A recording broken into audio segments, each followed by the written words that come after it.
If you think no one can do it as well as you can, well, you're right, because you never let them even try. Mistake number 3, do everything yourself. My first panic attack happened when I was working at the gym. I had a lot of weight on my back and I was doing some back squats, and I went to do a squat and I just suddenly really couldn't breathe. So I said, oh, that's weird. I put the bar back in the rack. So yeah, I'll just take a second. And then I went to do some more squats and I made it to 1 rep. I did 1 single rep and it felt like someone was sitting on my chest. So I ran out of the gym. And I remember being in the alleyway of the gym because it was kind of like in a basement. And I was just hyperventilating and I could not breathe. I started crying. It was so strange and I didn't understand what was happening until a friend of mine ran out of the gym, looked at me and said, oh my God, you're having a panic attack. So luckily he was able to talk me down from that, which forever grateful. It wasn't, the weight of the barbell taking my breath away there. It was the weight of me doing everything myself in the gym at the time. So I was managing the gym, coaching 30 hours a week in the gym. I was doing private sessions in the gym. I was taking care of the facility, like everything under the sun. I was doing it all myself because I thought, well, nobody can do it better than me. And it's easier to do this myself. But that belief really didn't make me productive. It made me exhausted. And it was affecting literally everything in my life. I didn't have time for anything else outside of that gym. It taught me something really important, which is that burnout happens when your ego refuses to properly delegate things. Doing everything yourself is really control disguised as competence. You're not really showing that you're the best. You're just showing that you really don't trust other people to do as good of a job or better than you. And you can never grow as a leader if that's your mindset. And the irony is that you think that you're helping. Oh, I'm doing all this work. Look at me go. Busy, busy me. But really, you're just depriving your team of opportunities to step up and grow and also lead. And if you never give someone the opportunity to do something, how do you ever expect them to grow? That doesn't make any sense. The easiest way for leaders to start addressing this is to build something I call the shit I shouldn't be doing list. It's really easy. You just set a timer for 15 minutes, and then every 15 minutes when that goes off, write down what you're doing and ask yourself, can someone else do this? And if they can, delegate it off to them.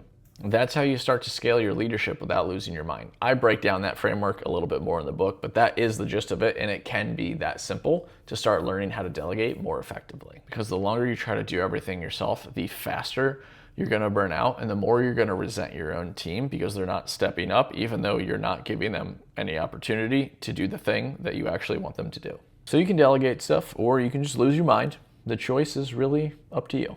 I'm Travis Dennerpool, author of How to Suck as a Leader. This book breaks down the top 15 mistakes leaders make, the ones that destroy culture, break trust, and just completely demolish motivation, and shows you how to flip those and turn those into strengths. When we're talking about leadership, we're all just trying to really figure out how to get our team to stop doing dumb shit. And most self-help books in the leadership space that I've read are very long, boring, and quite repetitive. I wrote this to sound like a casual chat between two people over a beer or a coffee, short, to the point, engaging, and funny, not some theory-filled BS self-help book. And I think I've truly accomplished that. There's no jargon, there's no theory in here, it's all practical and tactical. There's a few jokes just to keep you awake. Some background info so you know I'm not full of shit. At the age of 18, I started attending Virginia Tech. In 2009, my fraternity brothers and myself accidentally made a blacklight routine. And it went viral on YouTube and got over 500,000 hits. Someone decided to submit that to America's Got Talent, and somehow they invited us on the show. If you want to look it up, it's called Fighting Gravity. It looks like this. Yes, it's on YouTube, and you're on YouTube right now, so feel free to go check it out. Also, this is what I used to look like, and yes, I still look like a child. We ended up placing third, touring the United States on a tour bus with America's Got Talent, and then doing international shows all over the planet for the next decade of our life. So corporate events, galas, conferences, you name it, we were a corporate entertainment company. I wound up as the CEO of that company in my early 20s. During that decade,